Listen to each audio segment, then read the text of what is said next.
Assalamualaikum warahmatullahi wabarakatuh. Kembali lagi di Study Science. Sebelumnya kita akan belajar mengenai energi dalam kehidupan. Oke, ayo kita mulai. Nah, apakah kamu pernah berolahraga lalu jadi merasa lelah? Misalnya ketika kamu lari atau bersepeda. Biasanya kalau udah capek, hal paling mudah yang dapat kamu lakukan ialah beristirahat. Bisa dengan cara duduk atau berdiri di depan kipas angin. Bisa juga dengan mengonsumsi makanan dan minuman. Hal ini perlu kamu lakukan karena sudah kehabisan energi. Nah, apa sih energi itu dan apa hubungannya energi dengan lelah? Oke, ayo kita temukan jawabannya. Seperti peralatan elektronik yang memakai baterai, jika peralatan tersebut kehabisan baterainya, maka alat itu tidak akan bisa bekerja dan mati. Selain itu, jika ada dua alat elektronik yang memiliki baterai berbeda, misalnya yang satu dalam keadaan penuh dan yang satunya dalam keadaan setengah penuh, maka alat yang memiliki kondisi baterai penuh akan bertahan dan bekerja lebih lama. Sebelumnya kalian perlu mengerti apa sih energi itu? Energi ialah kemampuan untuk melakukan usaha atau kerja dan mengalami perubahan. Perubahan ini bisa berupa perubahan posisi, perubahan gerak, perubahan suhu, perubahan wujud zat, bahkan perubahan pada makhluk hidup seperti tumbuh dan berkembang juga. Jika energi habis, maka suatu benda itu tidak akan bisa melakukan kerja atau usaha. Manusia bisa merasa kelelahan sehabis berkegiatan karena manusia menggunakan energi. Maka manusia beristirahat dan mengonsumsi makanan serta minuman untuk mengembalikan energi yang hilang. Makanan dan minuman merupakan sumber energi. Lalu, pernahkah kamu berpikir bahwa alat-alat rumah tangga menggunakan energi? Ya, tentu. Seperti halnya ketika kamu menyetrika atau menggunakan kompor. Nah, itu juga termasuk kalian menggunakan energi.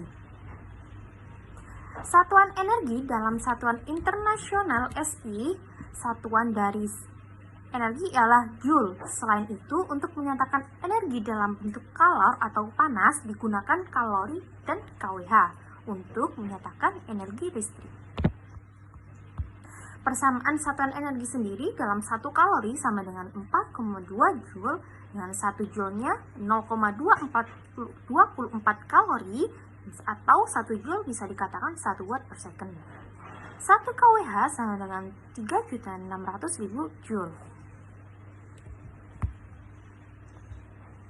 Nah, di sini perlu kalian ketahui bahwa ada banyak beragam bentuk-bentuk energi. Alam menyediakan banyak sekali sumber energi yang dapat digunakan oleh manusia.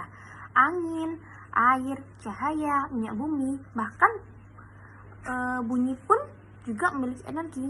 Berbagai jenis atau bentuk energi yang bisa kamu ketahui, seperti halnya energi potensial, energi kinetik, energi mekanik, energi listrik dan energi potensial listrik, energi panas, energi kimia, energi nuklir, energi cahaya, dan energi bunyi, juga lain-lain.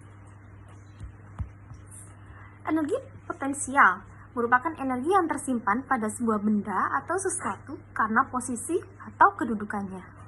Energi potensial terbagi lagi menjadi beberapa macam, yaitu energi potensial gravitasi dan energi potensial pegas atau elastis, dan energi potensial listrik. Nah, contohnya apa sih? Contohnya, salah satunya ketika menjatuhkan sebuah benda dengan ketinggian tertentu, semakin tinggi kedudukan benda tersebut dari tanah atau lantai, maka semakin besar pula energi potensialnya. Selanjutnya ada energi kinetik. Beda lagi dengan energi kinetik, yang merupakan energi yang memiliki sebuah benda bermassa akibat gerakannya. Energi kinetik ini terbagi menjadi energi kinetik translasi dan energi kinetik rotasi. Nah, apa sih bedanya? Energi kinetik translasi ini geraknya lurus, bisa maju atau mundur, seperti ketika kamu yang sedang menarik atau mendorong benda. Sementara itu, energi kinetik rotasi geraknya memutar, seperti gerakan pada permainan gasing. Selanjutnya ada energi mekanik, yaitu ketika jumlah energi potensial dan energi kinetik pada sebuah benda atau sistem. Maksudnya gimana sih? Contoh, ketika kamu sedang bermain ketapel, ketika batu kamu tarik ke belakang, memiliki energi potensial. Tapi ketika batu itu kamu lepas dan terdorong ke depan, batu tersebut memiliki energi kinetik.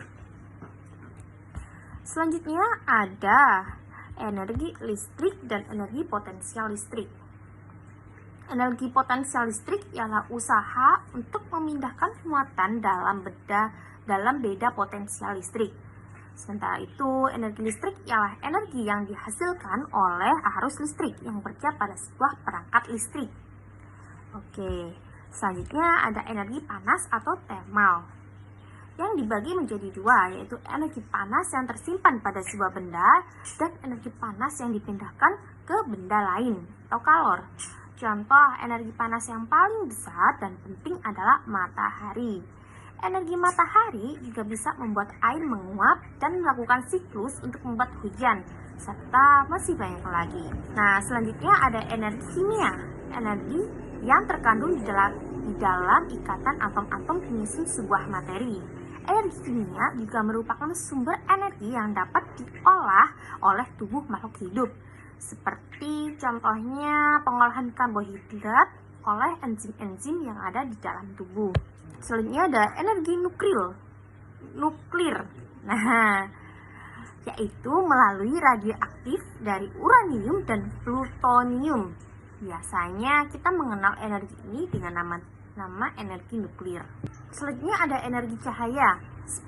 Seperti namanya, energi cahaya merupakan energi yang menghasilkan cahaya, bukan cahaya ilahi ya tentunya. Contohnya itu lampu, lilin, senter, bahkan matahari. Selain merupakan sumber energi panas, juga menghasilkan cahaya. Cahaya matahari digunakan tumbuhan untuk melakukan fotosintesis dan menghasilkan oksigen untuk menopang kehidupan makhluk hidup. Selanjutnya ada energi bunyi. Nah, ini energi yang terakhir ya, yang menghasilkan sumber bunyi. Coba menurut kamu contoh energi bunyi itu ada apa sih? Selanjutnya ada perubahan energi. Perubahan energi terbagi menjadi beberapa macam. Yang pertama, perubahan energi kimia menjadi energi listrik dan kinetik. Seperti contohnya ada batu baterai yang dipasangkan pada robot mainan supaya bisa bergerak.